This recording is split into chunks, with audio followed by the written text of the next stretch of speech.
آج برسوں بعد وہ قصہ مکمل ہو گیا تھا۔ اس کے ذہن میں ایک روشنی کا کوندا سا لپکا تھا اور ساری گتھیاں سلجھ گئی تھیں۔ بنی اسرائیل کے شہر کے دروازے میں داخل ہونے سے قبل بخشش مانگنے کا حکم ملا تھا، مگر وہ گندم مانگتے رہے، بخشش نہیں مانگی۔ یہ بنی اسرائیل کی ریت تھی اور یہی ریت خود اس نے بھی دہرائی تھی۔ ہم نے زمانہ جاہلیت سے دور اسلام میں آ کر ایک ہی دفعہ توبہ کرتے ہیں، ساری عمر پھر عمل صالح تو کرتے رہتے ہیں، مگر بار بار کی توبہ بھول جاتے ہیں۔ ہم کوئی کھائی سے بچ کر سمجھتے ہیں کہ زندگی میں پھر کبھی کھائی نہیں آئے گی، اور اگر آئی تو بھی ہم بچ جائیں گے۔ ہم ہمیشہ نعمتوں کو اپنی نیکیوں کا انعام سمجھتے ہیں اور مصیبتوں کو گناہ کی سزا۔ اس دنیا میں جزا بہت کم ملتی ہے اور اس میں بھی امتحان ہوتا ہے۔ نعمت شکر کا امتحان ہوتی ہے اور مصیبت صبر کا، اور زندگی کے کسی نئے امتحان میں داخل ہوتے ہی منہ سے پہلا کلمہ حطت ان کا نکلنا چاہیے، مگر ہم وہاں بھی گندم مانگنے لگتے ہیں۔ اللہ اسے زندگی کے ایک مختلف فیز میں لایا تو اسے بخشش مانگنی چاہیے تھی، مگر وہ ہمایوں اور تیمور کو مانگنے لگ گئی۔ ہنتتن کہنے لگ گئی، گندم مانگنا برا نہیں تھا، مگر پہلے بخشش مانگنی تھی۔ وہ پہلا زینہ چڑھے بغیر دوسرے کو پھلانگنا چاہ رہی تھی، اور ایسے پار کب لگا جاتا ہے بھلا؟ اسے نہیں معلوم وہ کتنی دیر تک میز پر سر رکھے زاروں کی طرح روتی رہی۔ آج اسے اپنے سارے گناہ پھر سے یاد آ رہے تھے۔ آج وہ پھر سے توبہ کر رہی تھی، وہ توبہ جو بار بار کرنا ہم نیک بننے کے بعد بھول جاتے ہیں۔ زندگی میں بعض لمحے ایسے ہوتے ہیں جب آپ سے خود قرآن نہیں پڑھا جاتا۔ اس وقت آپ کسی اور سے قرآن سننا چاہتے ہیں۔ آپ کا دل چاہتا ہے کہ کوئی آپ کے سامنے کتاب اللہ پڑھتا جائے اور آپ روتے جائیں۔ بعض دفعہ آپ خوش ہونے کے لیے اس کے پاس جاتے ہیں اور بعض دفعہ صرف رونے کے لیے۔ اس کا دل کر رہا تھا کہ وہ خوب روئے، قرآن سنتی جائے اور روتی جائے۔ تلاوت کی کیسٹوں کا ڈبہ قریب ہی رکھا تھا، ٹیپ ریکارڈر بھی ساتھ تھا۔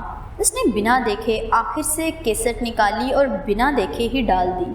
ابھی نہ وہ معافی مانگنا چاہتی تھی، نہ ہی فہم پہ غور فکر کرنا چاہتی تھی۔ ابھی وہ صرف سننا چاہتی تھی، صرف رونا چاہتی تھی۔ اس نے پلے کا بٹن دبایا اور سر میز پہ رکھ دیا۔ آنسو اس کی آنکھوں سے ٹپک کر میز کے شیشے پہ گر رہے تھے۔ قاری صہیب احمد کی مدھم پرسوز آواز دھیرے سے کمرے میں گونجنے لگی تھی۔ والضحیٰ، قسم ہے اس دن کی۔ وہ خاموشی سے سنتی رہی۔ اسے اپنی زندگی کے روشن دن یاد آ رہے تھے جب وہ اس گھر کی ملکہ تھی، اور قسم ہے رات کی جب وہ چھا جائے۔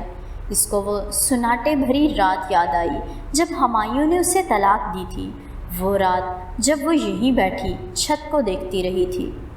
تمہارے رب نے تمہیں اکیلا نہیں چھوڑا اور نہ ہی وہ ناراض ہے۔ اس کی آنسو روانی سے گرنے لگے تھے۔ یہ کون تھا جو اس کی ہر سوچ پڑھ لیتا تھا؟ یہ کون تھا؟ یقیناً تمہارے لیے انجام آغاز سے بہتر ہوگا۔ محمل نے سختی سے آنکھیں میچ لی۔ کیا واقعی اب بھی اس سارے کا انجام اچھا ہو سکتا تھا؟ تمہارا رب بہت جلد تمہیں وہ دے گا جس سے تم خوش ہو جاؤ گے۔ ذرا چونک کر بہت آہستہ سے محمل نے سر اٹھایا۔ اللہ کو اس کی اتنی فکر تھی کہ وہ اس کے اداس دل کو تسلی دینے کے لیے سب اسے بتا رہا تھا۔ کیا وہ واقعی اس سے ناراض نہیں تھا؟ کیا واقعی اس نے اسے چھوڑا نہیں تھا؟ کیا اس نے تمہیں یتیم پا کر ٹھکانہ نہیں دیا؟ وہ اپنی جگہ سن سی رہ گئی۔ یہ سب اتنا واضح، اتنا صاف، یہ سب اس کے لیے اترا تھا؟ کیا وہ اس قابل تھی؟ کیا اس نے تمہیں راہ گم پا کر ہدایت نہیں دی؟ والضحیٰ آیت نمبر 7 وہ ساکت سے سنے جا رہی تھی۔ ہاں یہی تو ہوا تھا، وہ راہ گم میں تھی اور اللہ نے اسے ہدایت دی تھی، اور تمہیں نادر پا کر غنی نہیں کر دیا۔ والضحیٰ آیت نمبر 8 اس کے آنسو گرنا رک گئے تھے، کپ کپاتے لب ٹھہر گئے تھے۔ بس تم بھی یتیم پہ سختی نہ کرنا اور سائل کو مت ڈانٹنا اور اپنے رب کی نعمتوں کو بیان کرتے رہنا۔ آیت نمبر 9۔ سورہ والضحیٰ ختم ہو چکی تھی۔ اس کی زندگی کی ساری کہانی 11 آیتوں میں سمٹ کر اسے سنا دی گئی تھی۔ وہ سورہ جیسے ابھی ابھی آسمانوں سے اتری تھی، اس کے لیے، صرف اس کے لیے۔ اس نے تھک کر سر کرسی کی پشت پہ گرا دیا اور آنکھیں موند لیں۔ وہ کچھ دیر ہی سوچ سے بے نیاز سونا چاہتی تھی، پھر اٹھ کر اسے فرشتے سے ملنا تھا۔ بادل زور سے گرجے تھے۔ محمل نے ایک نظر کھڑکی سے باہر پھسلتی شام پہ ڈالی اور دوسری بند دروازے پہ۔ اس کی دوسری طرف اسے قدموں کی چاپ سنائی دے رہی تھی۔ ابھی چند منٹ قبل اس نے فرشتے کو گیٹ سے اندر داخل ہوتے دیکھا تھا۔ اس کے آنے کے کچھ دیر بعد ہمایوں کی گاڑی اندر داخل ہوئی تھی، البتہ وہ بمشکل 1 منٹ بعد ہی کچھ کاغذات اٹھا کر واپس چلا گیا تھا۔ اس کی گاڑی ابھی ابھی نکلی تھی۔ وہ کھڑکی کے اس طرف چوکیدار کو گیٹ بند کرتے دیکھ رہی تھی جب دروازہ ہولے سے بجا۔ محمل، فرشتے نے اپنے مخصوص نرم انداز میں پکارا، پھر ہولے سے دروازہ کھولا۔ اب وہ کثرت سے سلام نہیں کرتی تھی۔ محمل نے گردن موڑ کر دیکھا۔ وہ دروازے کے بیچوں بیچ کھڑی تھی، دراز قد، کانچ سی سنہری آنکھوں والی لڑکی جو کھلتے گلابی رنگ کا لباس پہنے سر پہ دوپٹہ لیے کھڑی تھی۔ وہ کون تھی؟ محمل کو لگا وہ اسے نہیں جانتی۔ کیسی ہو؟ نرم سی مسکراہٹ چہرے پہ سجائے وہ اندر داخل ہوئی۔ بلقیس بتا رہی تھی تم میرا پوچھ رہی تھی؟ وہ آگے بڑھ کر عادتاً شیلف پہ پڑی کتابیں، رجسٹر اور ٹیپ وغیرہ سلیقے سے جوڑنے لگی۔ اس کے بھورے بال کھلے تھے اور اس نے انہی پہ دوپٹہ لے رکھا تھا، ایسے کہ چند نٹیں باہر گر رہی تھیں۔ گلابی دوپٹے کے حالے میں فرشتے کا چہرہ دمک رہا تھا۔ جی، مجھے پتہ نہیں تھا کہ آپ کدھر ہیں۔ محمل نے بغور اس کا چہرہ دیکھا جو اس کے سامنے سر جھکائے کتابیں سیٹ کر رہی تھی۔ اسے ابھی بھی تیمور کی بات پہ مکمل طور پر یقین نہ تھا، اسی لیے فرشتے کے چہرے پہ پڑھنا چاہ رہی تھی۔ فرشتے ایسا نہیں کر سکتی تھی کبھی بھی، نہیں، یقیناً تیمور کو سمجھنے میں غلطی ہوئی تھی۔ میں ایک دوست کے ساتھ تھی، شاپنگ کرنا تھی۔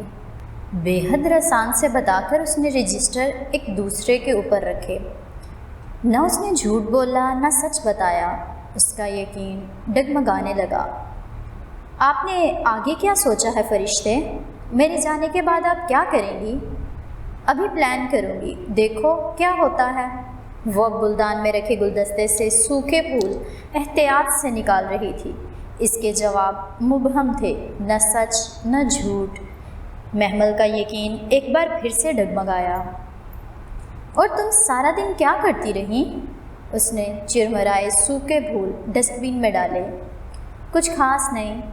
دونوں خاموش ہو گئیں، اپنی اپنی سوچوں میں گم۔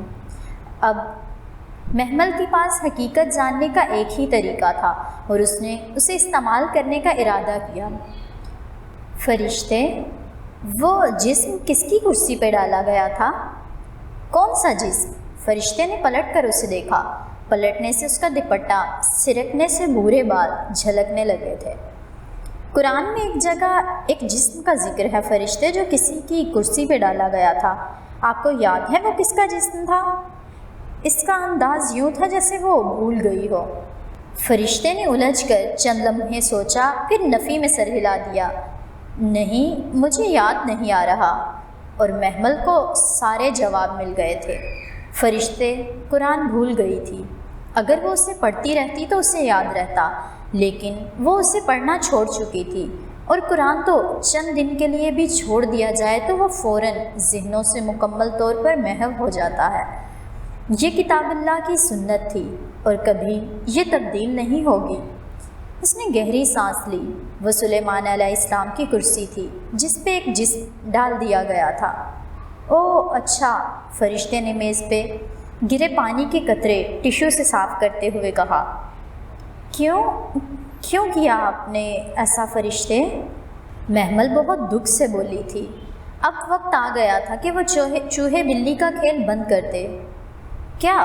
فرشتے نے سر اٹھا کر اسے دیکھا۔ اس کے چہرے پہ صرف استفسار تھا۔ وہ جو اس گھر میں ہوتا رہا، میں وہ سب جاننا چاہتی تھی۔ مثلاً؟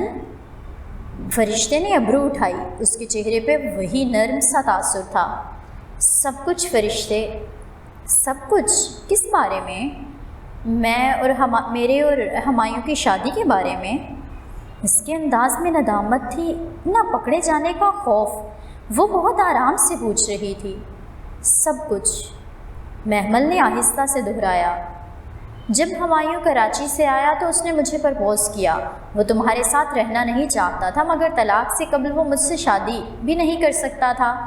سو ہم نے ڈیسائیڈ کیا کہ جب تم ہوش میں آ جاؤ تو وہ تمہیں ڈائیورس دے دے گا اور ہم شادی کر لیں گے۔ وہ جیسے موسم کی کوئی خبر سنا رہی تھی۔ وہ کہتا تھا کہ علماء سے فتویٰ لے لیتے ہیں، مگر میرا دل نہیں مانا۔ میں نے سوچا کہ کچھ وقت اور انتظار کر لیتے ہیں، اور پھر تم ہوش میں آ گئیں۔ سو اس نے ڈائیورس پیپر سائن کر دیے۔ مجھے پرپوز کرنے سے قبل ہی وہ تمہیں ڈائیورس دینے کا فیصلہ کر چکا تھا۔ اگر یہ ضروری نہ ہوتا وہ تب بھی ایسے ہی کرتا، کیونکہ وہ یہ شادی رکھنے کو راضی نہیں تھا۔ وہ بہت اطمینان اور سکون سے میز سے ٹیک لگائے کھڑی اس کے بارے میں انکہے سوالات کے جوابات دے رہی تھی۔ میں نے اس کا پرپوزل اس لیے قبول کر لیا کیونکہ طلاق کے بعد اس کو بھی کسی نہ کسی سے شادی کرنی تھی، اور مجھے بھی، اور چونکہ ہم دونوں ایک دوسرے کو اچھی طرح سے جانتے اور سمجھتے تھے، سو اس کا پرپوزل میرے لیے بہترین چوائس تھا۔ میں اس کو تمہارے ساتھ تعلق کو قائم رکھنے پہ مجبور نہیں کر سکتی تھی، نہ ہی وہ کسی کی مانتا ہے۔ سو شرعی لحاظ سے میرے پاس پرپوز قبول کرنے کا پورا حق تھا، سو میں نے وہ استعمال کیا۔ اس کے پاس دلائل تھے، توجیہات تھیں، ٹھوس اور وزنی شرعی سہارے تھے۔ محمل خاموشی سے اس کی ساری باتیں سنتی رہی۔ وہ ذرا دیر کو چپ ہوئی تو اس نے لب کھولے۔ اور جب ہمایوں نے آپ سے میرے اور فواد کے تعلق کی نوعیت اور ان تصاویر کے بارے میں پوچھا تھا، تب آپ نے کیا کہا تھا؟ محمل نے اندھیرے میں تیر چلایا۔ وہی محمل جو سچ تھا، وہ بھی پرسکون تھی۔ اس کو معیز نے کچھ تصویریں اور وہ ایگریمنٹ لا کر دکھایا تھا جو ہم نے فواد سے طے کیا تھا۔ میں سمجھی تھی کہ تم نے اس بارے میں ہمایوں کو بتا دیا ہوگا۔ میں نے اس کے غصے کے ڈر سے خود نہیں بتایا تھا، مگر تم نے بھی نہیں بتایا تو اس کا غصہ کرنا لازمی تھا۔ اس نے مجھے بلایا، پھر وہ مجھ پہ چیخا، چلایا۔ میں چپ کر کے سنتی رہی۔ اس نے پوچھا کہ یہ ایگریمنٹ سچا ہے یا جھوٹا؟ میں نے سچ بولا۔ وہ غصے سے چلاتا رہا۔ اسے دکھ تھا کہ ہم دونوں نے اس پہ ٹرسٹ نہیں کیا۔ پھر اس نے وہ تصویریں مجھے دکھائیں اور پوچھا کہ وہ سچ ہیں یا جھوٹ؟ میں نے سچ ہی بولا۔ کیا بولا؟ محمل نے تیزی سے اس کی بات کاٹی۔ یہی کہ مجھے معلوم نہیں، اور مجھے واقعی معلوم نہیں تھا۔ اور وہ اسے دیکھتی رہ گئی۔ یہ فرشتے کا سچ تھا؟ پھر اس نے پوچھا کہ معیز جو باتیں اسے بتا گیا ہے وہ سچ ہیں یا جھوٹ؟ وہ اسے یہ بتا کر گیا تھا کہ تمہارا اور فواد کا افیئر تھا۔ اس رات فواد نے تمہیں پرپوز کرنا تھا، کوئی رنگ دینی تھی غالباً، اور پھر اس نے تمہیں بہانے سے ہمایوں کے گھر بھیج دیا۔ اس رنگ کا ذکر فواد کی اس کال میں بھی تھا جو ہمایوں نے ٹیپ کی تھی۔ یہ بات اس نے پہلے اگنور کر دی تھی، پھر ظاہر ہے معیز نے یاد دلایا تو وہ الجھ گیا۔ اس نے مجھ سے پوچھا تو میں نے سچ بولا۔ اب کی بار وہ خاموش رہی۔ اس نے نہیں پوچھا کہ فرشتے کا سچ کیا تھا۔ وہ جان گئی تھی کہ وہ کیا کہنے جا رہی ہے۔ میں نے اسے بتا دیا کہ میں اس بارے میں کچھ نہیں جانتی، نہ ہی تم نے کبھی مجھے اس معاملے میں رازدار بنایا ہے۔ اس نے اس رات کے متعلق پوچھا تو میں نے سچ بتا دیا کہ فواد تمہیں پرپوز کرنے کے بہانے سے ہی ڈنر پر لے جا رہا تھا۔ تم نے مجھے یہی بتایا تھا نا محمل؟ سو میں نے یہی اس کو بتا دیا۔ وہ چپ چاپ یک ٹک سامنے کھڑی مطمئن سی لڑکی کو دیکھتی رہی جس کے چہرے پہ ملال تک نہ تھا۔ وہ اس کا ایک راز تک نہیں سنبھال سکی تھی۔ وہ سچ کیسے ہو سکتا ہے جس میں کسی امانت کا خون شامل ہو؟ وہ تو اسے جانتی تھی، وہ تو اس کی بہن تھی۔ کیا وہ اس کی پردہ پوشی نہیں کر سکتی تھی؟ فواد نے کبھی نہیں کہا تھا کہ وہ اسے پرپوز کرنے جا رہا ہے۔ یہ سب تو محمل نے خود اخذ کیا تھا۔ اس سے کوئی غلطی ہوئی تھی۔ وہ سمجھی تھی کہ وقت کی دھول نے اس غلطی کو دبا دیا ہوگا، مگر لڑکیوں کی کچی عمر کی نادانیاں اتنی آسانی سے کہاں دبتی ہیں۔ اس ٹیپ میں کسی رنگ کا بھی ذکر تھا۔ ہمایوں نے اسے بار بار سنا۔ وہ مجھ پہ غصہ ہوتا رہا کہ میں نے اسے بے خبر کیوں رکھا۔ پھر اس نے اپنا ٹرانسفر کراچی کروا لیا۔ وہ اب کھڑکی سے باہر لان کو دیکھتے ہوئے کہہ رہی تھی، وہاں کراچی میں اسے آرزو ملی۔ اس کے فادر کی ڈیتھ کے بعد کریم چچا اور غفران چچا نے اس کا حصہ بھی دبا لیا تھا، سو اس نے سوچا کہ ایک تیر سے دو شکار کرتے ہیں۔ اس نے فواد سے تمہارا اور میرا سائن کردہ کاغذ لیا اور معیز کے ہاتھوں ہمایوں کو بھجوایا۔ فواد آرزو کو پسند کرنے لگا تھا۔ وہ اب اس سے شادی کرنا چاہتا تھا۔ وہ اسے اپنانے کے لیے تڑپ رہا تھا، مگر آرزو کو ہمایوں بہتر لگا، سو اس نے چاہا کہ ہمایوں تمہارا حصہ قانونی طور پر آغا کریم سے واپس لے، اس کا حصہ لینے میں بھی مدد کرے، تاکہ جب وہ ہمایوں سے شادی کرے تو تمہارے حصے پہ بھی وہ قابض ہو سکے جو ہمایوں کی ملکیت میں ہوگا، اور نیچرلی تمہارے بارے میں وہ پر یقین تھی کہ تم کبھی نہیں اٹھو گے۔ بادل ایک دفعہ پھر سے زور سے گرجے۔ دور کہیں بجلی چمکی، شام کی نیلاہٹ سارے میں بھر رہی تھی۔ وہ ابھی تک خاموشی سے فرشتے کو سن رہی تھی، مگر ہمایوں کو فواد سے ضد ہو گئی تھی، صرف اس لیے کہ فواد آرزو کو پسند کرتا ہے۔ اس نے آرزو کو اپنے قریب آنے دیا۔ فواد ہمایوں کی منتیں کرتا رہا کہ وہ آرزو کو چھوڑ دے، مگر ہمایوں اس سے اپنے سارے بدلے چکانا چاہتا تھا۔ وہ کہتا تھا کہ فواد نے اس کی محبت کو اس سے چھینا ہے، وہ بھی فواد کی محبت کو ویسے ہی اس سے چھینے گا۔ وہ آرزو سے کبھی بھی شادی نہیں کر رہا تھا، مگر اس نے آرزو کو دھوکے میں رکھا۔ ابھی مجھے ڈراپ کر کے وہ آرزو کے پاس ہی گیا ہے، اس کو یہ بتانے کہ جیسے وہ اس کو استعمال کر رہی تھی وہ بھی ویسے ہی اسے استعمال کر رہا تھا۔ وہ شدت پسند لڑکی ہے، جانے غصے میں کیا کر ڈالے، مگر جو بھی ہو وہ آج اسے آئینہ دکھا کر ہی واپس آئے گا۔ کھڑکی کے بند شیشے پہ کسی اڑتی چڑیا نے زور کی چونچ ماری، پھر چکرا کر پیچھے کو گری۔ بادل وقفے سے گرج رہے تھے۔ شاید تم یہ سوچو کہ میں نے تمہارے ساتھ برا کیا ہے، یا یہ کہ مجھے ایسے نہیں کرنا چاہیے تھا، لیکن تم یہ سوچو کہ میں پھر اور کیا کرتی۔ میں ہمایوں سے محبت بھی کرتی تھی بہت، اور کرتی ہوں، مگر جب مجھے لگا کہ تم دونوں ایک دوسرے کو چاہتے ہو تو میں درمیان سے نکل گئی۔ لیکن اب وہ تمہیں نہیں چاہتا، اور مجھے بھی کسی نہ کسی سے تو شادی کرنی تھی۔ مجھے بتاؤ میں نے کیا غلط کیا؟ میرے دین نے مجھے پرپوزل سلیکٹ کرنے کا اختیار دیا تھا، سو میں نے اسے استعمال کیا۔ تم کسی بھی مفتی سے پوچھ لو، اگر کوئی عورت شوہر کی ضروریات پوری کرنے کے قابل نہ رہی ہو تو شوہر دوسری شادی کر سکتا ہے، اور اس میں کسی کی حق تلفی کی کوئی بات نہیں ہے، نہ ہی قطع رحمی کا عنصر شامل ہے۔ یاد کرو سورۃ النساء میں ہم نے کیا پڑھا تھا کہ اگر کوئی حقوق ادا نہ کر سکے تو پھر اپنے حقوق چھوڑ دے، الگ ہو جائے، کہ اللہ دونوں کے لیے وسعت پیدا کر دے۔ اپنے مطلب کی آیات آج بھی فرشتے کو یاد تھیں۔ آئی ہوپ کہ اب تمہاری کنفیوژن اور اعتراضات دور ہو گئے ہوں گے۔ میں نے 7 سال تمہاری خدمت کی، حالانکہ یہ میرا فرض نہیں تھا، مگر اس لیے کہ تم کبھی یہ نہ سمجھو کہ میں تم سے پیار نہیں کرتی۔ میں آج بھی تم سے بہت پیار کرتی ہوں محمل۔ تم نے ایک دفعہ مجھ سے وعدہ کیا تھا کہ ضرورت پڑنے پہ تم میرے لیے اپنا حق چھوڑ دو گی۔ فواد نے تمہاری گردن پہ پستول رکھا تھا تمہیں بچانے کے لیے، میں نے اپنا حق چھوڑ دیا تھا۔ یہ باتیں میں نے آج کے دن کے لیے سنبھال رکھی تھی، تاکہ آج میں تم سے تمہارے وعدے کی وفا مانگ سکوں۔ وہ خاموش ہو گئی۔ اب وہ محمل کے بولنے کا انتظار کر رہی تھی۔ محمل چند لمحے اس کا چہرہ دیکھتی رہی، پھر آہستہ سے لب کھولے۔ آپ نے کہہ لیا جو آپ نے کہنا تھا؟ ہاں۔ کیا اب آپ میری سنیں گی؟ محمل کا لہجہ سپاٹ تھا۔ ہاں تو پھر سنیے۔ اعوذ باللہ من الشیطان الرجیم۔ اس نے تعوذ پڑھا تو فرشتے نے ذرا الجھ کر اسے دیکھا، مگر وہ رکی نہیں۔ بہت دھیمے مگر مضبوط لہجے میں وہ عربی میں اسے کچھ سنانے لگی تھی، وہ عربی جو ان دونوں کو سمجھ میں آتی تھی، اور اسی طرح ہم کھول کھول کر آیات بیان کرتے ہیں، شاید کہ وہ پلٹ آئیں، شاید کہ وہ پلٹ آئیں۔ فرشتے کی آنکھوں میں الجھا سا تاثر ابھرا۔ محمل بنا پلک جھپکے اس کی آنکھوں میں دیکھتے ہوئے پڑھتی جا رہی تھی۔ ان لوگوں کو اس شخص کی خبر پڑھ کر سناؤ جس کو ہم نے اپنی آیات دی تھی، جس کو ہم نے اپنی آیات دی تھیں۔ پھر وہ ان سے نکل بھاگا تو اس کے پیچھے شیطان لگ گیا تو وہ گمراہوں میں سے ہو گیا۔ فرشتے کی بھوری آنکھوں میں بے چینی ابھری تھی۔ محمل میری بات سنو، مگر وہ نہیں سن رہی تھی۔ پتلیوں کو حرکت دیے بنا نگاہیں اس پہ مرکوز کیے کہتی جا رہی تھی، تو وہ گمراہوں میں سے ہو گیا۔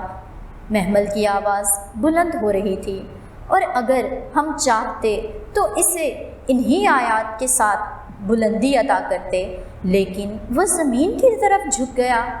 محمل چپ کرو، وہ زیر لب بڑبڑائی تھی، مگر محمل کی آواز اونچی ہو رہی تھی۔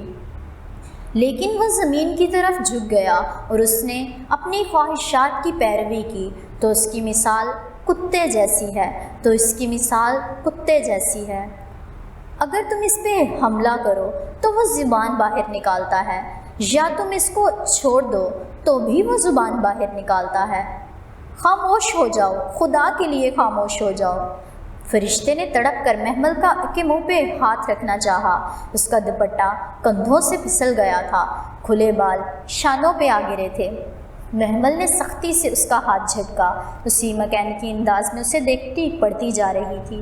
جسے اللہ ہدایت بخشے بس وہی ہدایت پانے والا ہے، اور جسے اللہ بھٹکا دے بس وہی لوگ خسارہ پانے والے ہیں۔ اس کے ہاتھ بے دم ہو کر اپنی گود میں آ گرے تھے۔ وہ پھٹی پھٹی نگاہوں سے اسے دیکھتی، گھٹنوں کے بل اس کے قدموں میں گری تھی۔ بے شک ہم نے جہنم کے لیے بہت سے جنوں میں سے اور بہت سے انسانوں میں سے پیدا کیے ہیں۔ ان کے لیے دل ہیں، وہ ان سے کچھ نہیں بھی سمجھتے، اور ان کے لیے آنکھیں ہیں، وہ ان سے کچھ بھی نہیں دیکھتے، اور ان کے لیے کان ہیں، وہ ان سے کچھ بھی نہیں سنتے۔ یہی لوگ مویشیوں کی طرح ہیں، بلکہ یہ تو زیادہ بھٹکے ہوئے ہیں۔ یہی وہ لوگ ہیں جو غافل ہیں، جو غافل ہیں، جو غافل ہیں۔ محمل کسی معمول کی طرح بار بار الفاظ کو دہرا رہی تھی۔ فرشتے سفید چہرہ لیے بے دم سی بیٹھی تھی، اس کے لب ہولے ہولے کپ کپا رہے تھے۔ محمل نے آہستہ سے پلک جھپکی تو 2 آنسو ٹوٹ کر اس کی آنکھوں سے گرے۔ اور اسی طرح ہم کھول کھول کر آیات بیان کرتے ہیں، شاید کہ وہ پلٹ آئیں۔ محمل نے اپنی ویل چیئر کے پہیوں کو دونوں اطراف سے تھاما اور اس کا رخ کھڑکی کی طرف موڑا۔ وہ آہستہ سے ویل چیئر کو کھڑکی کی طرف بڑھانے لگی۔ فرشتے پیچھے بیٹھی رہ گئی۔ محمل نے پلٹ کر اس کو نہیں دیکھا تھا، وہ ابھی پلٹنا چاہتی ہی نہ تھی۔ اور اسی طرح ہم کھول کھول کر آیات بیان کرتے ہیں، شاید کہ وہ پلٹ آئیں۔ وہ کھڑکی کے پار دیکھتے ہوئے زیر لب بڑبڑائی تھی۔ فرشتے سے مزید کچھ سنا نہیں گیا۔ وہ تیزی سے اٹھی اور منہ پہ ہاتھ رکھے بھاگتی ہوئی باہر نکل گئی۔ محمل اسی طرح نم آنکھوں سے باہر چمکتی بجلی کو دیکھتی رہی۔ وہ تب بھی کھڑکی کے سامنے بیٹھی تھی جب ہمایوں کی گاڑی اندر آئی، اور تب بھی جب رات ہر سو چھا گئی۔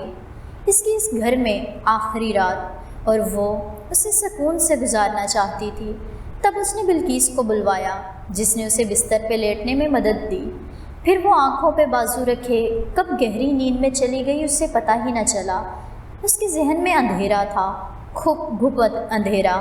جب اس نے وہ آواز سنی، تاریکی کو چیرتی مدھر سی آواز، اپنی جانب کھینچتی آواز۔ محمل نے ایک جھٹکے سے آنکھیں کھولی۔ کمرے میں نائٹ بلب جل رہا تھا، کھڑکی کے آگے پردے ہٹے تھے۔ وہ رات کے وقت شیشے کے پٹ کھول کر رکھتی تھی تاکہ جالی سے ہوا اندر آ سکے۔ وہیں باہر سے کوئی آواز آ رہی تھی۔ محمل نے بیڈ سائڈ ٹیبل پہ ہاتھ مارا اور بٹن دبایا۔ ٹیبل لیمپ فوراً جل اٹھا۔ روشنی سامنے دیوار کی کھڑکی پہ پڑی۔ رات کا 1 بج رہا تھا۔ وہ مدھم سی دکھ بھری آواز ابھی تک آ رہی تھی۔ اس نے رک کر سننا چاہا۔ لفظ کچھ سنائی دے رہے تھے۔ اللہم اجعل فی قلبی نوراً، اے اللہ میرے دل میں نور ڈال دے۔ محمل نے بے اختیار سائڈ ٹیبل پہ رکھی بیل پہ ہاتھ مارا۔ وفی بصری نوراً، اور میری بصیرت میں نور ہو۔ بلقیس تیزی سے دروازہ کھول کر اندر آئی۔ محمل کی وجہ سے وہ کچن میں ہی سوتی تھی۔ جی بی بی، مجھے بٹھا دو بلقیس، اس نے بھرائی ہوئی آواز میں ویل چیئر کی طرف اشارہ کیا۔ بلقیس سر ہلا کر آگے بڑھی، تبھی کھڑکی کے اس پار سے آواز آئی، وفی سمع نوراً، اور میری سماعت میں نور ہو۔ بلقیس چونک کر کھڑکی کو دیکھنے لگی، پھر سر جھٹک کر اس کی طرف آئی۔ وان یمنی نوراً وان یساری نوراً، اور میرے دائیں جانب اور بائیں جانب نور ہو۔ بہت احتیاط سے بلقیس نے اسے ویل چیئر پہ بٹھایا۔ اب تم جاؤ، محمل نے اسے اشارہ کیا۔ بلقیس سر ہلاتی متذبذب سی واپس پلٹی۔ وفوقی نوراً وتحتی نوراً، اور میرے اوپر اور نیچے نور ہو۔ مدھم چاندنی کی چاشنی میں ڈوبی آواز ہر شے پہ چھا رہی تھی۔ محمل نے ویل چیئر کا رخ باہر کی جانب موڑا۔ وامامی نوراً وخلفی نوراً، اور میرے آگے پیچھے نور ہو۔ آواز میں اب آنسو گرنے لگے تھے۔ وہ ویل چیئر کو بمشکل گھسیٹتے باہر لائی۔ وجعلنی نوراً، اور میرے لیے نور بنا دے۔ چاندنی میں ڈوبا برآمدہ سنسان پڑا تھا۔ وہ مترنم غمزدہ آواز لون سے آ رہی تھی، وفی لسانی نوراً وعصبی نوراً، اور میری زبان اور اعصاب میں نور ہو۔ اس نے سوز میں پڑھتے ذرا سی ہچکی لی۔ محمل آہستہ آہستہ برآمدے کے آرام دہ ڈہلوان سے نیچے ویل چیئر کو اتارنے لگی۔ یہ ڈہلوان فرشتے نے خاص محمل کے لیے لگوائی تھی۔ وَلَحْمِ نُورًا وَدْمِ نُورًا، اور میرے گوشت اور لہو میں نور ہو۔ لون کے آخری سرے پہ دیوار سے ٹیک لگائے ایک لڑکی بیٹھی تھی۔ اس کا سر نڈھال سا دیوار سے ٹکا تھا، آنکھیں بند تھیں جن سے قطرہ قطرہ آنسو ٹوٹ کر رخسار پہ گر رہے تھے۔ لمبے بھورے بال شانوں پہ پڑے تھے۔ وشوری نوراً وبشری نوراً، اور میرے بالوں خال میں نور ہو۔ محمل ویل چیئر کو گھاس پہ آگے بڑھانے لگی۔ گھاس کے تنکے پہیوں کے نیچے چرمرانے لگے۔ وجعلنی نوراً وعصملی نوراً، اور میرے نفس میں نور ہو اور میرے لیے نور کو بڑھا دے۔ وہ اسی طرح آنسو بہاتی بند آنکھوں سے بے خبر سی پڑتی جا رہی تھی۔ محمل ویل چیئر اس کے بالکل سامنے لے آئی۔ اللہم آتنی نوراً، اے اللہ مجھے نور عطا کر دے۔ چاندنی میں اس کے آنسو موتیوں کی طرح چمک رہے تھے۔ فرشتے فرشتے، اس نے ہولے سے پکارا۔ فرشتے کی آنکھوں میں جنبش ہوئی۔ اس نے پلکیں جدا کی اور محمل کو دیکھا۔ وہ شاید بہت روئی تھی۔ اس کی آنکھیں متورم سرخ تھیں۔ کیوں رو رہی ہیں؟ اس کے اپنے آنسو بھی گرنے لگے تھے۔ یہ وہ لڑکی تھی جس نے اسے قرآن پڑھایا تھا، قرآن پڑھایا تھا، قرآن سکھایا تھا، قرآن سنایا تھا۔ اس کی جان ان لوگوں سے چھڑائی تھی۔ 7 سال اس کی خدمت کی تھی۔ بہت احسان تھے محمل پہ اس لڑکی کے، اور آج محمل نے اسے رلا دیا۔ مجھے رونا ہی تو چاہیے۔ وہ سر اٹھا کر چاند کو دیکھنے لگی۔ میں نے بہت زیادتی کی ہے محمل، بہت زیادتی۔ وہ خاموشی سے اسے کوسنے لگی اپنے آپ کو، اور محمل خاموشی سے اس کو سنے گئی۔ شاید ابھی فرشتے نے بہت کچھ کہنا تھا، وہ سب جو وہ پہلے نہیں کہہ سکی۔ میں نے 7 سال توجیہات جوڑی، دلیلیں اکٹھی کیں، اور تم نے 7 آیتوں میں انہیں ریت کا ڈھیر بنا دیا۔ میں نے خود کو بہت سمجھایا تھا، بہت یقین دلایا تھا کہ یہی صحیح ہے، مگر آج میرا یقین ٹوٹ گیا ہے۔ محمل میں خود غرض ہو گئی تھی، کتے کی طرح خود غرض، جو ہڈی نہ ڈالنے پہ بھی زبان نکالتا ہے۔ اس کی اوپر چاند کی تپتی آنکھوں سے قطرے گر رہے تھے۔ کبھی تم نے میری چاندی کی وہ انگوٹھی دیکھی ہے محمل؟ تم نے کبھی نہیں پوچھا کہ وہ مجھے کس نے دی تھی، میں کیوں اسے ہر وقت پہنتی ہوں؟ جانتی ہو وہ مجھے میری خالہ نے دی تھی۔ وہ انہوں نے اپنی بہو کے لیے رکھی تھی اور اپنی وفات سے قبل وہ بہت بیمار تھیں۔ انہوں نے وہ مجھے پہنا دی۔ میری امی ان کا مطلب سمجھتی تھیں مگر خاموش رہیں۔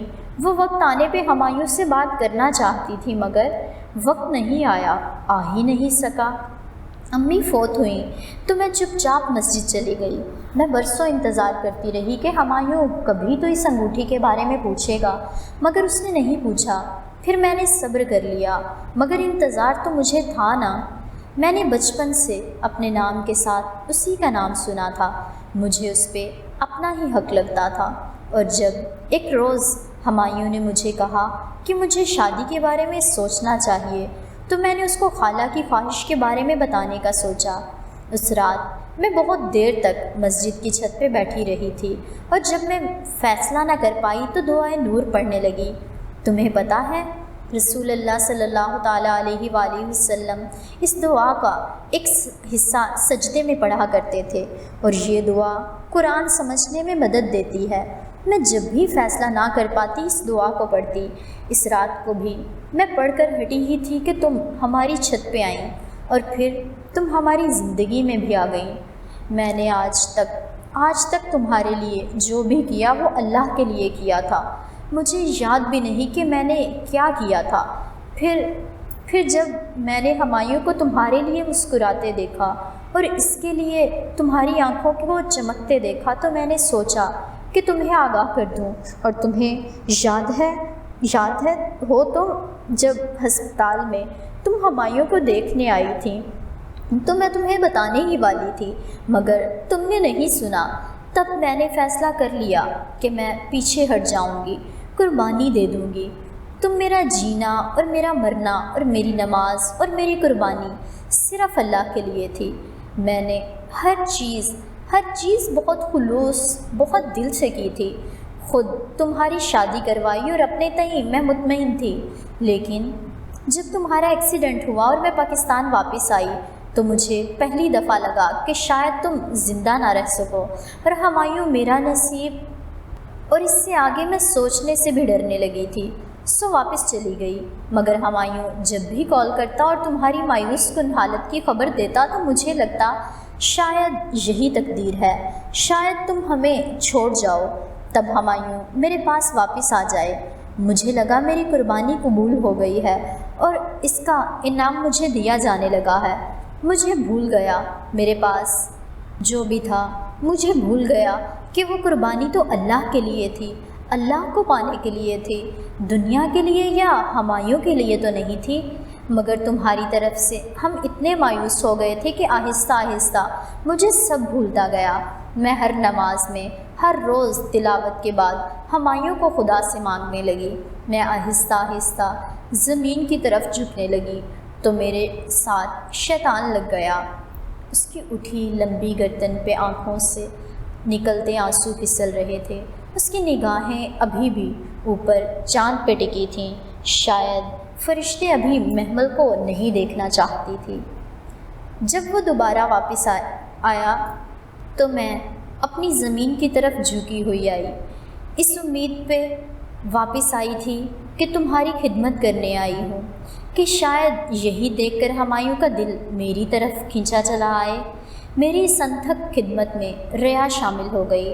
مجھے اس وقت سے ڈر نہیں لگا جب میں حشر کے بڑے دن اپنے رب کے سامنے اپنے اعمال نامے میں ان بڑی بڑی نیکیوں کو کٹتا ہوا دیکھوں گی تو یہ تو ریا کے باعث ضائع ہو گئی نا، قبول ہی نہیں کی گئی۔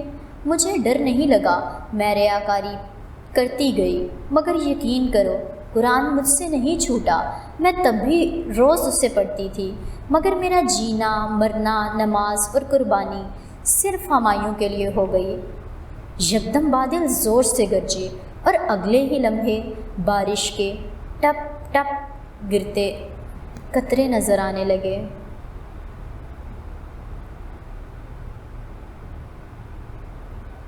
مگر وہ دونوں بے خبر بیٹھی تھیں۔ پھر ایک دن معیز چلا آیا، اسے آرزو نے بھیجا تھا۔ وہ ان گزرے سالوں میں کئی دفعہ ہمایوں سے رابطے کی کوشش کر چکی تھی مگر اس نے جب توجہ نہ دی تو اس نے معیز کو بھیجا۔ اس کے پاس تصویریں تھیں اور وہ کاغذ ہمایوں نے مجھ سے پوچھا تو کاغذ کی بابت میں نے سچ بولا، مگر جب اس نے تصویریں میرے سامنے پھینکی تو میں خاموش ہو گئی۔ مجھے یقین تھا کہ وہ جعلی ہیں، مگر ٹیکنیکلی میں نہیں جانتی تھی کہ وہ سچ ہیں یا نہیں۔ میرے پاس کوئی ثبوت نہ تھا، مگر میرا دل بار بار کوئی میرے اندر وہ آیت دہرا رہا تھا کہ کیوں نہیں تم نے کہا کہ یہ کھلم کھلا بہتان ہے۔ وہ آیت بھی ایک ایسی محترم ہستی کے لیے نازل ہوئی تھی جس کے اوپر لگے بہتان کی حقیقت سے مومنین بے خبر تھے، پھر بھی اللہ نے ان کو سرزنش کی کہ یہ جانتے ہوئے بھی کہ وہ کردار کی کتنی سچی ہے تم نے اس کی حمایت نہیں کی۔ میں ہمایوں کے سامنے سر جھکائے کھڑی تھی۔ وہ میرے اوپر چلا رہا تھا اور مسلسل کوئی میرے اندر کہہ رہا تھا کہ کہو یہ بہتان ہے کھلم کھلا۔ میں نے سر اٹھایا، ایک نظر ہمایوں کو دیکھا، وہ ہمایوں جس سے میں نے بہت محبت کی تھی، اور پھر میں نے کہہ دیا کہ میں اس بارے میں لا علم ہوں۔ تب ایک دم میرے اندر باہر خاموشی چھا گئی، وہ آواز آنا بند ہو گئی، وہ آواز جو میرے اندر کوئی کہہ رہا تھا کہ یہ بہتان ہے کھلم کھلا، کہہ دو کہ یہ بہتان ہے کھلم کھلا۔ تب ہمایوں نے معلوم نہیں کہاں سے وہ ٹیپ نکالی اور مجھے سنوائی۔ اس میں کسی انگوٹھی کا تذکرہ تھا۔ اس نے موئز کی کہی بات دہرائی کہ کیا اس روز فواد تمہیں پرپوز کرنے کا جھانسا دے کر باہر لے کر گیا تھا؟ تب پھر سے کسی نے میرے اندر کہا، اللہ خیانت کار کی چال کی رہنمائی نہیں کرتا۔ مگر اب وہ آواز کمزور پڑ چکی تھی، مجھے امانت کے سارے سبق بھول گئے تھے۔ میں نے اسے وہ بتا دیا جو تم نے مجھے بتایا تھا۔ تب وہ مجھ پہ بہت چیخا۔ اس نے کہا کہ میں نے اپنی بہن کو بچانے کے لیے اس کے سر پہ تھوپ دیا ہے۔ اس نے بہت مشکل سے دل بڑا کر کے اس بات کو نظر انداز کیا تھا کہ تم کس طرح پہلی دفعہ اس کے گھر لائی گئی تھی، مگر یہ بات کہ فواد کا اور تمہارا کوئی افیئر تھا اس کے لیے ناقابل برداشت تھی۔ میرے ایک فکرے نے ہر چیز پہ تصدیق کی مہر لگا دی۔ وہ مجھ پہ کبھی ایسے نہیں برسا تھا جیسے اس رات برسا تھا۔ میں ساری رات روتی رہی، نامعلوم غم کس بات کا زیادہ تھا، خیانت کا یا ہمایوں کے رویے کا۔ میں نے واپس جانے کا فیصلہ کیا، مگر ہمایوں نے اگلی صبح مجھ سے ایکسکیوز کر لیا۔ میں چپ چاپ سنتی رہی۔ تب آخری دفعہ میرے دل سے آواز آئی کہ اس کو بتا دو کہ تم نے جھوٹ بولا تھا، مگر میں چپ رہی۔ میں نے خواہشات کی پیروی میں چلنا شروع کر دیا اور میں بھٹک گئی۔ وہ کراچی چلا گیا اور میں کئی دن تک تمہیں دیکھنے اسپتال نہیں جا سکی، پھر میں مسجد بھی نہیں جا سکی جس دن میں نے خیانت کی تھی۔ محمل اس دن سے آج کے دن تک 3.5 سال ہونے کو آئے ہیں، میں قرآن نہیں کھول پائی۔ ہاں، نمازیں میری آج بھی ویسی ہی لمبی ہیں۔ میں سجدوں میں گر کر ہمایوں کو اب بھی مانگتی ہوں، مگر قرآن پڑھنے کا وقت ہی نہیں ملتا۔ بارش تڑا تڑ برس رہی تھی، فرشتے کے بھورے بال بھیگ چکے تھے، موٹی موٹی گیلی لٹیں چہرے کے اطراف میں چپک گئی تھیں۔ وہ ابھی تک اوپر چاند کو دیکھ رہی تھی۔ وہ کراچی سے آیا تو بدل گیا تھا۔ پھر ایک روز اس نے مجھے پرپوز کیا، اچانک، محمل بالکل اچانک سے، اور مجھے لگا میری ساری قربانیاں مستجاب ہو گئی ہیں۔ پھر مڑ کر پیچھے دیکھنے کا موقع ہی نہیں ملا۔ وہ تم سے بہت بدظن ہو چکا تھا، مگر میں نے اسے مجبور کیا کہ وہ تمہارا علاج کروانا نہ چھوڑے۔ موسلا دھار بارش میں بار بار بجلی چمکتی تو پل بھر کو سارا لان روشن ہو جاتا۔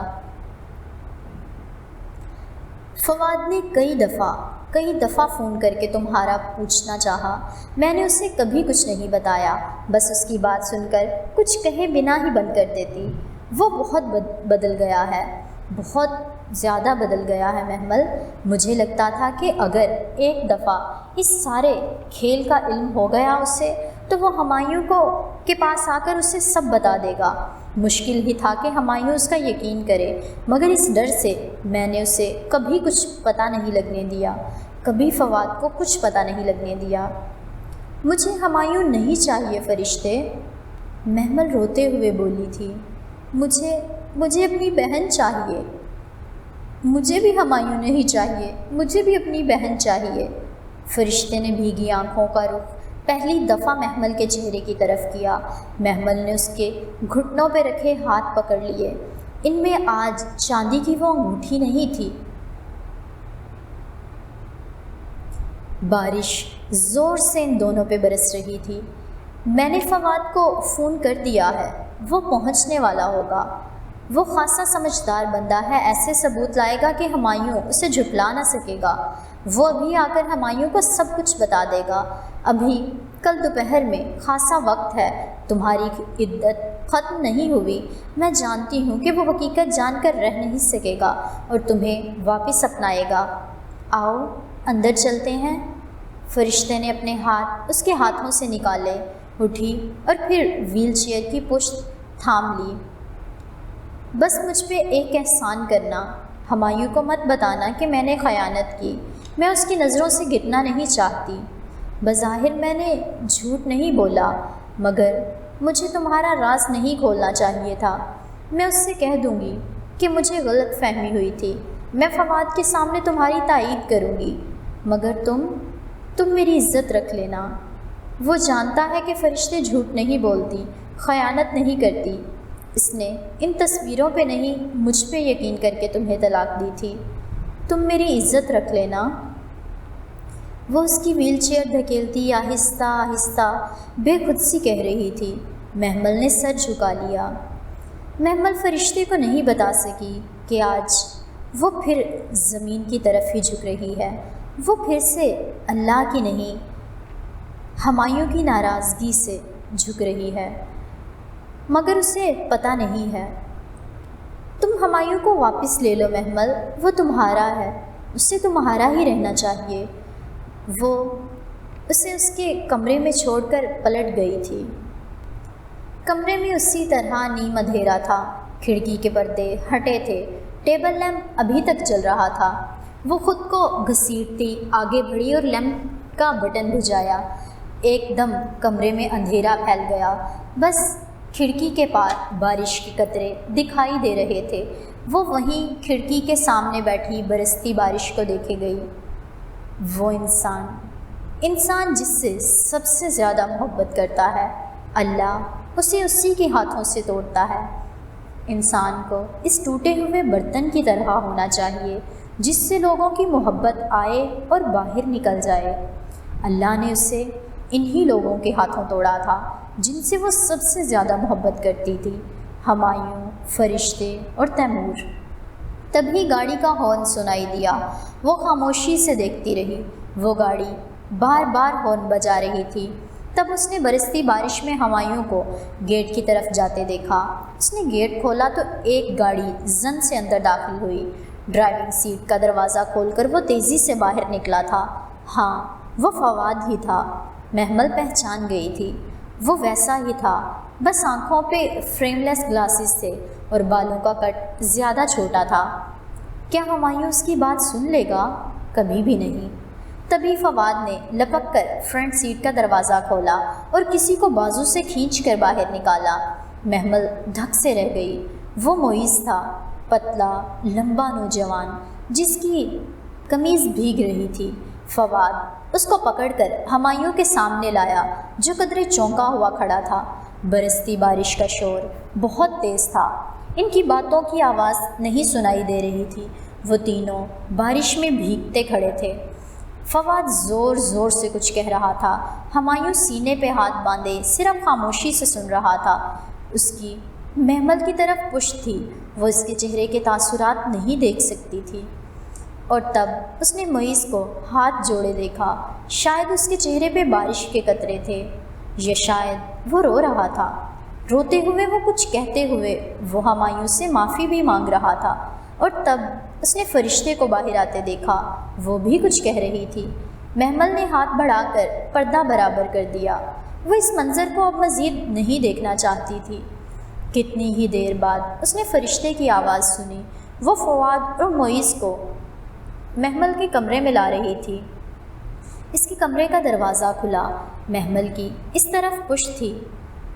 محمل، فواد کی بھرائی ہوئی آواز اسے سنائی دی۔ معیز نے ہمایوں کو سب کچھ بتا دیا ہے، اگر مجھے پہلے پتہ ہوتا تو۔ محمل، ہمیں معاف کر دو، ہم نے تمہارے ساتھ بڑی زیادتی کی ہے۔ آپا، ہمیں معاف کر دو۔ وہ معیز تھا اور وہ رو رہا تھا۔ اماں اور آرزو آپا نے مجھے یہ سب کرنے کو کہا تھا۔ آپا، اماں بہت بیمار ہیں، وہ اب پہلے جیسی نہیں رہی، وہ سارا دن چیختی چلاتی رہتی ہیں۔ آپا، ہمیں، وہ کہہ رہا تھا اور کوئی دھیمے سے محمل کے اندر بولا تھا، بس تم یتیم کے ساتھ سختی نہ کرنا۔ آپا، آرزو آپا نے خودکشی کر لی ہے، آج ہمایوں بھائی نے ان کو ریجیکٹ کر دیا تھا۔ اماں سنبھل نہیں پا رہی ہیں، ہمیں بد دعا مت دینا آپا۔ جاؤ معیز، میں نے تمہیں معاف کیا، سب کچھ معاف کیا، وہ کھڑکی کی طرف دیکھتے ہوئے بولی تھی۔ آپا دعا کرو، آرزو آپا بچ جائیں، ان کے لیے بد دعا مت کرنا، وہ مر گئیں تو اماں بھی مر جائیں گی۔ میں دعا کروں گی، تم جاؤ معیز، ان کا خیال رکھنا، مجھے تم سے کوئی شکوہ نہیں ہے، بلکہ تم نے تو مجھے انسانوں کی محبت اور وفا کی حقیقت دکھائی ہے، تمہارا شکریہ معیز، تم جاؤ۔ اور وہ ویسے ہی الٹے قدموں پلٹ گیا۔ کیا تم ہمیں بھی معاف کر سکتی ہو محمل؟ وہ شکست خوردہ ٹوٹا ہوا شخص آغا فواد ہی تھا۔ میں نے معاف کیا، سب معاف کیا، وہ اب بھی پیچھے نہیں مڑی تھی۔ آغا جان کو آدھے جسم کا فالج ہو گیا ہے، وہ تمہیں بہت یاد کرتے ہیں محمل، ممی ان کے غم کی وجہ سے نہ زندوں میں رہی ہیں نہ مردوں میں۔ سدرا کے شوہر کی ڈیتھ ہو گئی ہے اور اس کے وہ خاندانی سسرال والے اس کو میکے نہیں آنے دیتے۔ وہ اور اس کے یتیم بچے اپنے گھر میں اس سے بدتر زندگی گزار رہے ہیں جو تم نے اور مسرت چچی نے گزاری تھی۔ مہرین کو مجھے کچھ مت بتائیں، فواد بھائی پلیز، میں نے معاف کیا، سب معاف کیا، مجھے یہ سب بتا کر اور دکھ نہ دیں، ابھی مجھے اکیلا چھوڑ دیں۔ محمل کے لہجے میں نرمی بھری منت تھی۔ ٹھیک ہے، اور یہ تمہارا حصہ ہے، ان تمام سالوں کے منافع سمیت فرشتے کا حصہ میں اسے ادا کر چکا ہوں، ہو سکے تو ہمارے لیے دعا کرنا۔ وہ ایک فائل اور ایک مہر بند لفافہ اس کے بیڈ کی پائنتی پہ رکھ کر واپس مڑ گیا تھا۔ محمل نے گردن پھیر کر دیکھا، وہ سر جھکائے نادم و شکستہ حال جا رہا تھا۔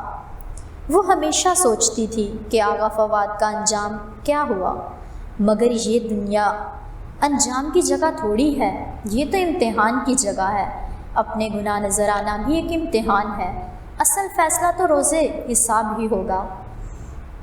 محمل کے بیڈ کی پائنتی پر چند کاغذ رکھے تھے، وہ کاغذ جو کبھی اس کی زندگی کا محور تھے، مگر آج اس نے ان پہ دوسری نظر بھی نہیں ڈالی تھی۔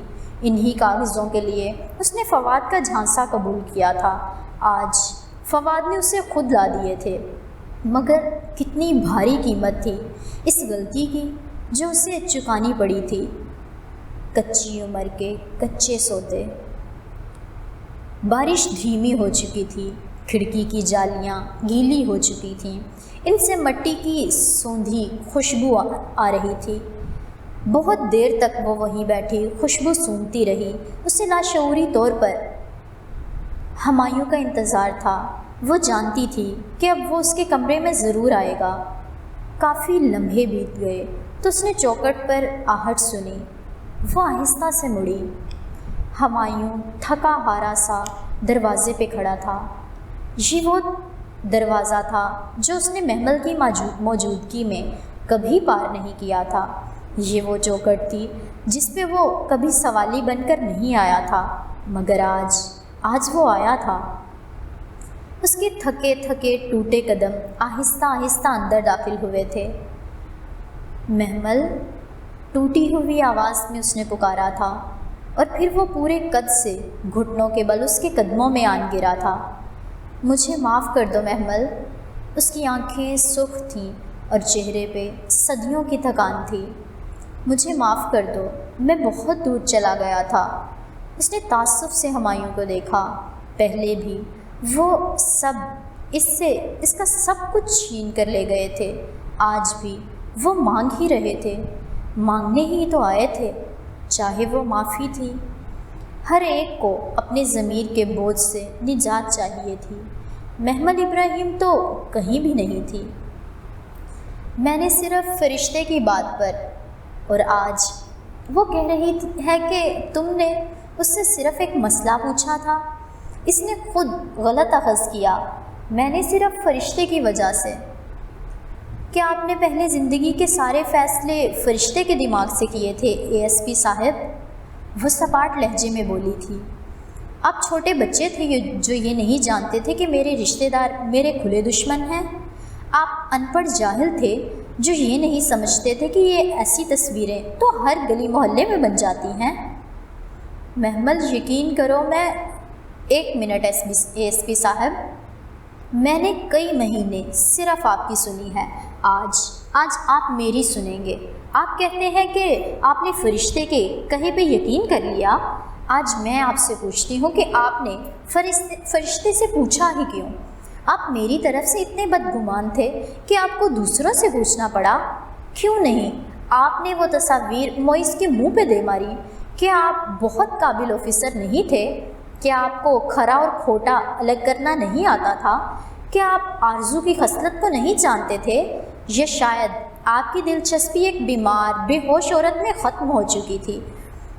شاید آپ کو میری خدمت سے دور بھاگنے کا ایک موقع چاہیے تھا، آپ آزاد ہونا چاہتے تھے۔ اگر ایسا نہ ہوتا تو آپ مجھے صفائی کا ایک موقع تو دیتے نا، ایک بار تو پوچھتے کیا تم نے ایسا کیا ہے؟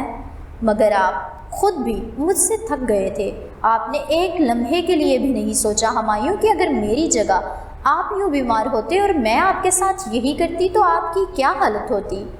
بولتے بولتے اس کا سانس پھول گیا تھا۔ تبھی کھلے دروازے سے تیمور بھاگتا ہوا اندر آیا۔ شور سن کر وہ نیند سے جاگا تھا۔ وہ بھاگ کر اس کے پاس آیا اور اس کے گھٹنوں سے لپٹ گیا، مگر ہمایوں اور محمل اس کو نہیں دیکھ رہے تھے۔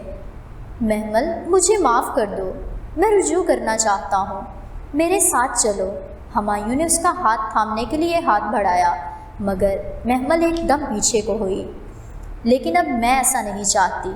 ٹوٹے دھاگے کو دوبارہ جوڑا جائے تو اس میں ایک گرہ رہ جاتی ہے، ہمارے درمیان بھی وہ گرہ رہ گئی ہے، سو اس دھاگے کو ٹوٹا رہنے دیں۔ محمل، وہ بے یقین تھا۔ معافی کے لیے جڑے اس کے ہاتھ نیچے جا گرے۔ محمل نے گہری سانس لی۔ میں نے آپ کو معاف کر دیا ہے ہمایوں، دل سے معاف کر دیا ہے، مگر اب رجوع کرنا میرے بس کی بات نہیں ہے۔ آپ فرشتے سے شادی کر لیں، آپ دونوں ایک دوسرے کے لیے بنے ہیں، درمیان میں آ گئی تھی۔